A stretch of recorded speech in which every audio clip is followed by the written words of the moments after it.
Hey everybody, Dr. A here, and in this video we are going to be discussing the tension test. Now the tension test is used to generate data to relate normal stress and normal strain so we can then plot a stress-strain diagram. And so I have another video that you can check out where we talk more specifically about the stress-strain diagram and some important properties you can get from a stress-strain diagram. It is kind of a long-winded video. The other one is, it's about 20 minutes long, but it's got a lot of good information in there, specifically talking about the stress-strain diagram itself. But in this video, we're going to talk about the tension test, which is the common test that we use to generate or create a stress-strain diagram, okay? So let's go ahead and get started. What you typically do is you manufacture a small rod out of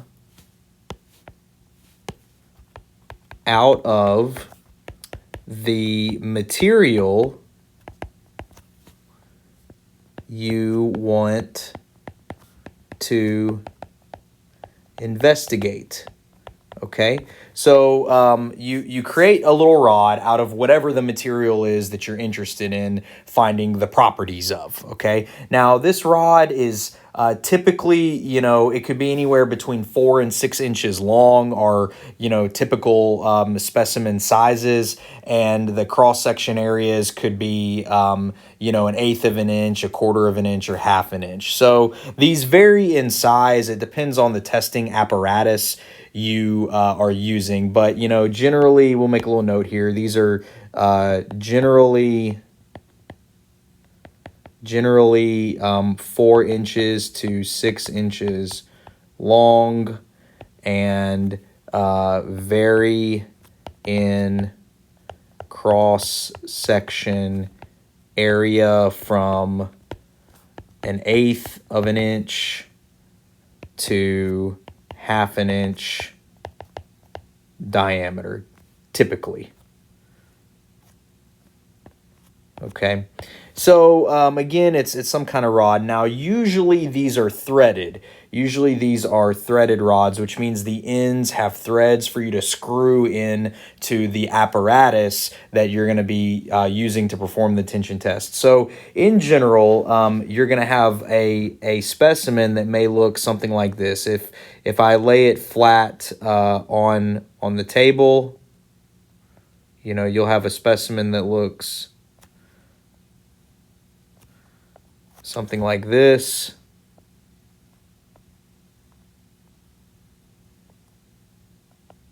Okay, and there are threads here. Okay, so these threads at the end of the rod, they're used to literally screw in this specimen into a device where you're going to apply the tensile load and stretch it until it breaks. Okay, and so when you look at the specimen, this right here is going to be your gauge length. Okay, we'll call that L0. Okay, and then the original cross-section area we're going to call A0. So if I were to, look inside of this, look at a cross-section area here, you're going to have this cross-section area here, and it has an area of A0, which of course you can calculate as pi times the original area squared,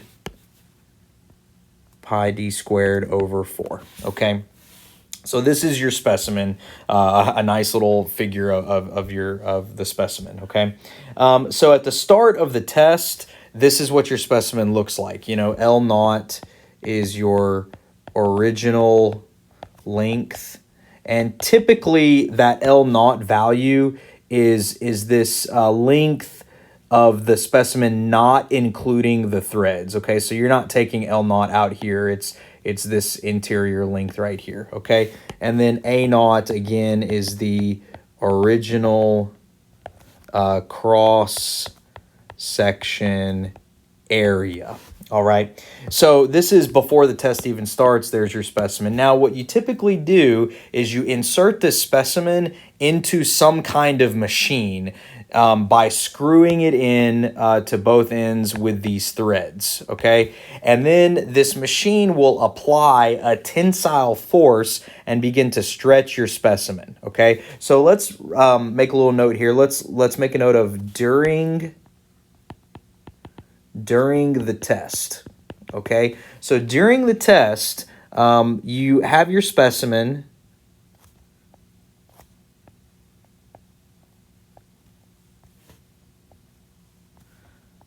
I'm redrawing this for us. Okay, it's threaded here, and it's threaded and connected inside of a machine, and this machine is applying a tensile axial force here. I'm going to say it has magnitude, increasing magnitude of T. And so it's pulling more and more and more on this rod. And what's happening during the test is your rod is beginning to stretch, okay? So the length here is not going to be L naught anymore. At the beginning of the test, it was L naught. During the test, you're going to have some length L that is what? Obviously bigger than L naught, okay? Now, what's happening to your cross-section area? Think about it. What do you think's happening to this cross-section area right here? Let's call it A. Well, your cross-section area, as this thing is stretching and elongating, your cross-section area is actually getting smaller. It's decreasing in size. So this cross-section area is getting smaller than what it originally was, okay? We sometimes call this the Poisson effect. So we'll talk about what's called the Poisson effect and Poisson ratio in another video, but we sometimes call this the Poisson effect. So the middle of this specimen, right here in the middle, is going to get thinner as the entire specimen is being stretched and is getting longer, okay? And so now let's go to the end of the test, okay? We're going to call that at fracture. This is when you have continued to increase T, this applied axial tensile force T, so much that finally your specimen breaks, okay? So let me draw our specimen after it has broken. And so the specimen will fracture.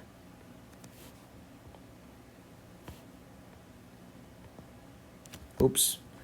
Didn't mean to jump up there.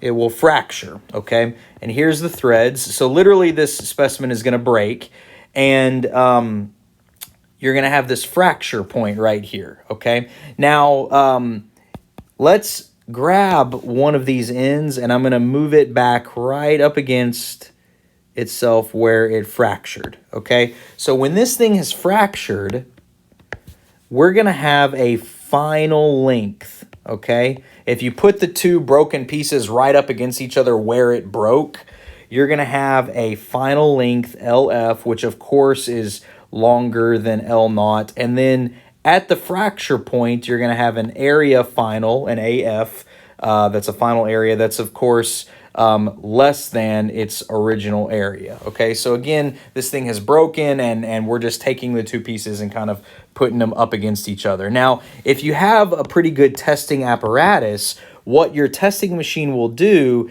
is keep track of the deformation and force that was induced onto the specimen throughout the test. Okay, so your test equipment will store data on elongation, which we're going to call little delta, and force, which we'll call T, because that's what we've been using T for tensile force, okay? And then what you can do is to get your conventional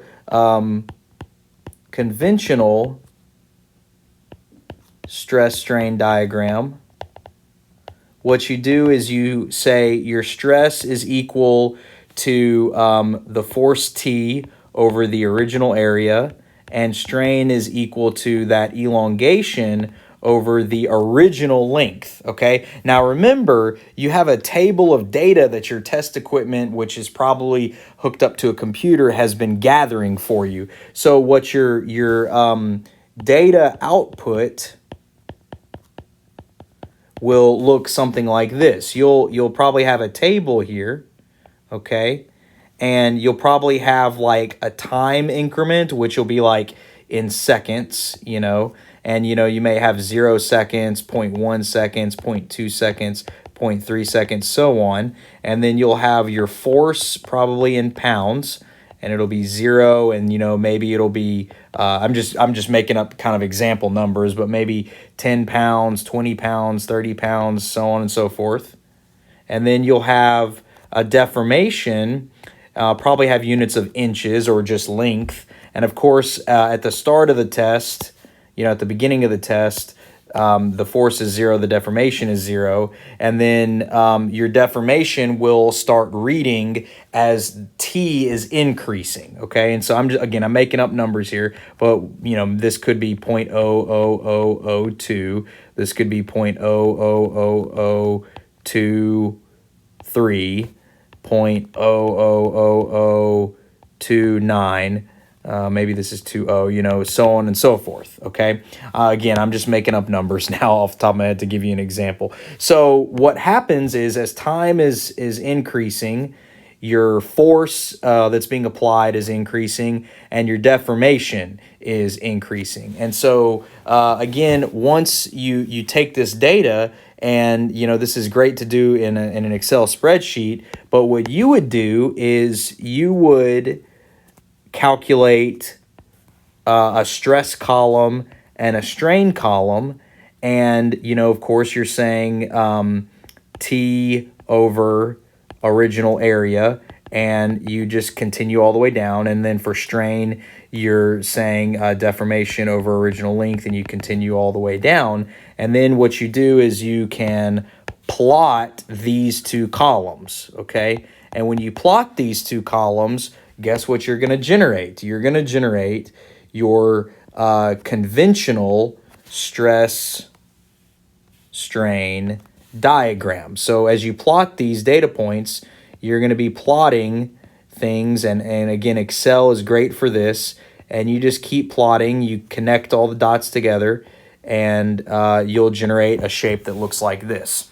And as I mentioned actually in my other video where we talked more specifically about the properties of a stress strain diagram, we have two kinds of stress strain diagrams. We have this conventional stress strain diagram, and then we have a true stress strain diagram. Now, a true stress strain diagram that is going to be a little bit different than this conventional stress strain diagram. A true stress strain diagram is going to be based on a changing cross-section area and a changing length. So instead of calculating stress and strain with original cross-section area and original length, you're gonna actually have data output with additional columns here that will give you a changing cross-section area and a changing length as the test duration is moving forward, okay? And so if you plot stress and strain using the area and the length at a given timestamp as you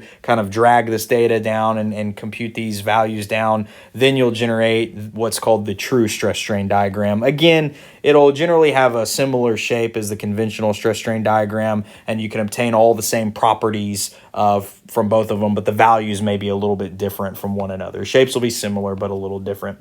So that's generally how this test works, okay? Now, from this test, again, you can, make deductions on if the material is ductile or brittle, okay? So what's the simplest way to distinguish if something is ductile versus brittle? Well, the simplest way to determine if something is ductile versus brittle is the following. A ductile material experiences large deformations and therefore strains before fracture, whereas a brittle material will fail suddenly without experiencing large strains. Okay. Now for ductile materials,